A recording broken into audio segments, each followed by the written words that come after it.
जीवन में सफलता के लिए सबसे महत्वपूर्ण बिंदु आत्मविश्वास के बारे में। दोस्तों, हर कोई चाहता है कि जीवन में वह सफल हो।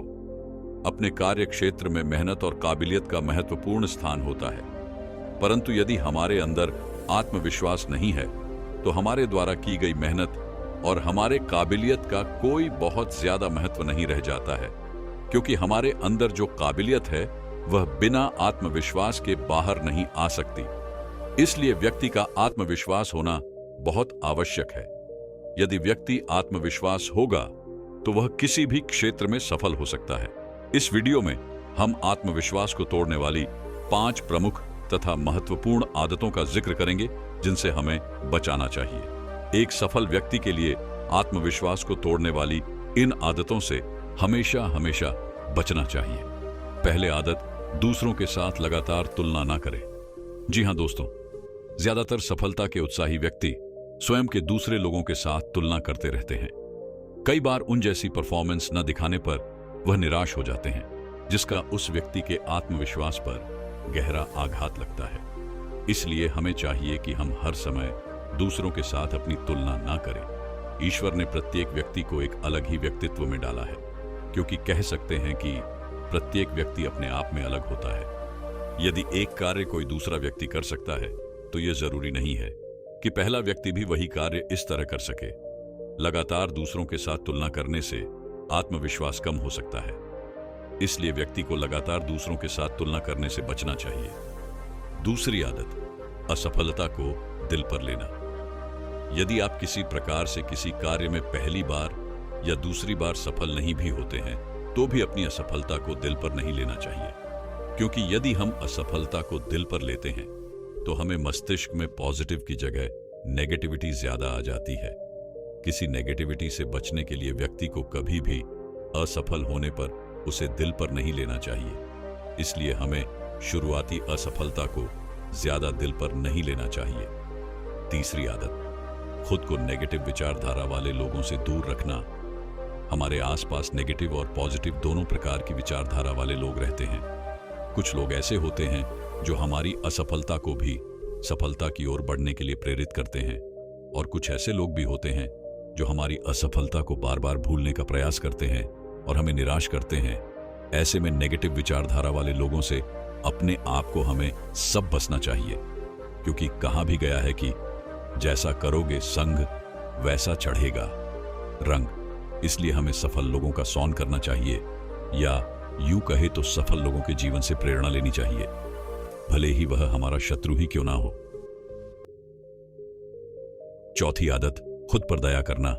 जी हां दोस्तों, मनुष्य की सबसे बुरी आदत है खुद पर दया करना। कोई भी दिव्यांग व्यक्ति अपनी दिव्यंका पर कभी आंसू बहते हुए नहीं देखा जाता है, क्योंकि वह जैसा भी होता है अपने आप से संतुष्ट होता है। परंतु दूसरे लोग उसकी दिव्यंका को उसका दुख और कष्ट बनाकर उसके सामने रोने लगते हैं, जिससे वह दिव्यांग व्यक्ति भी उस कष्ट और दर्द को महसूस करने लगता है।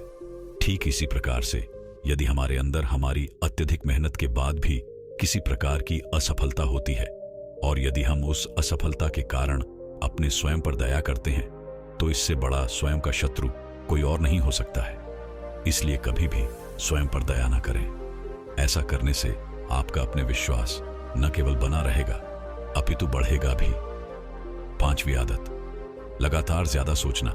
यदि हम लगातार अधिक से अधिक सोचते रहते हैं तो यह भी हमारे आत्मविश्वास में कमी ला सकता है, क्योंकि हमारे मन में 2 प्रकार के घोड़े होते हैं। एक घोड़ा सकारात्मक सोचने वाला और दूसरा घोड़ा नकारात्मक सोने वाला।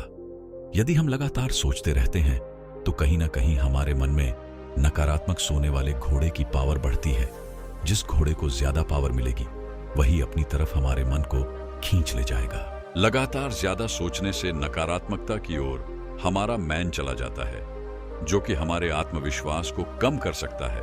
इसलिए हमें अत्यधिक नहीं सोचना चाहिए। छठी आदत, उपलब्धियां को याद करें। जीवन में हासिल की गई उपलब्धियां को याद करें। इससे आत्मविश्वास बढ़ाने में मदद मिलेगी। व्यक्ति को एहसास होगा कि वह अपने बारे में 24 खराब सोच रहा है, वह उससे कई गुना अच्छा है। इससे उसे खुद की कीमत समझ आएगी। एक डायरी में अपनी उपलब्धियां को लिखने के साथ उससे जुड़ी हुई तस्वीर हो तो उसे रख सकते हैं।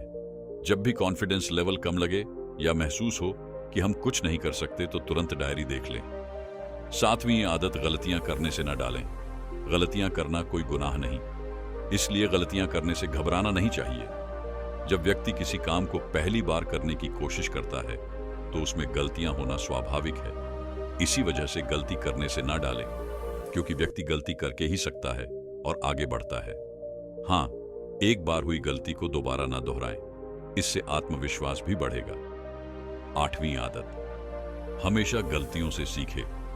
गलतियां करने से डरने के बजाय कोशिश करें कि गलतियों से कुछ सीखें। गलती हर किसी से होती है, लेकिन इसका अर्थ यह नहीं कि इस बात से निराश हो जाए। इस बात का ध्यान रहे कि गलती करने के बाद लक्ष्य को हासिल करने की कोशिश को नहीं छोड़नी चाहिए। गलतियों से सीखें और आगे बढ़ने का प्रयास करें, इससे आपका आत्मविश्वास नहीं डगमगाएगा। 9वीं आदत, प्रोफेशन की चाहत ना रखें। प्रोफेशन का मतलब यह नहीं होता है कि खुद को बेहद ज्यादा परेशान करें। ऐसा करने से अपने लक्ष्य से भटक सकते हैं। अगर आप हमेशा सोचेंगे कि हर काम परफेक्ट हो तो ऐसा नहीं हो सकता है। इससे दिमाग में टेंशन बनी रहती है और काम भी गलत हो सकता है। इसी वजह से कोशिश करें कि ज्यादा प्रेशर में रहने के बजाय आराम से कम करें। इससे काम भी सफल होगा और आत्मविश्वास में बढ़ेगा। इब्राहिम आदत, सही शब्दों का चयन और बोलने की कला। सबसे जरूरी बोलने की कल सीखना है। आत्मविश्वास बढ़ाने के लिए यह जरूरी कदम होगा कि जिसे अपनाना चाहिए। अगर आप लोगों के बीच में बोल नहीं पाते हैं तो इसकी शुरुआत अपनों से कर सकते हैं। शुरुआत में घर के सदस्यों व दोस्तों से बातें करें। इसके अलावा छोटे छोटे फंक्शन में अपना योगदान दें। ऐसा करने से आपके अंदर बोलने का कौशल आएगा। बोलने की क्लास सीखने के साथ ही सही शब्दों का चयन करना भी जरूरी है।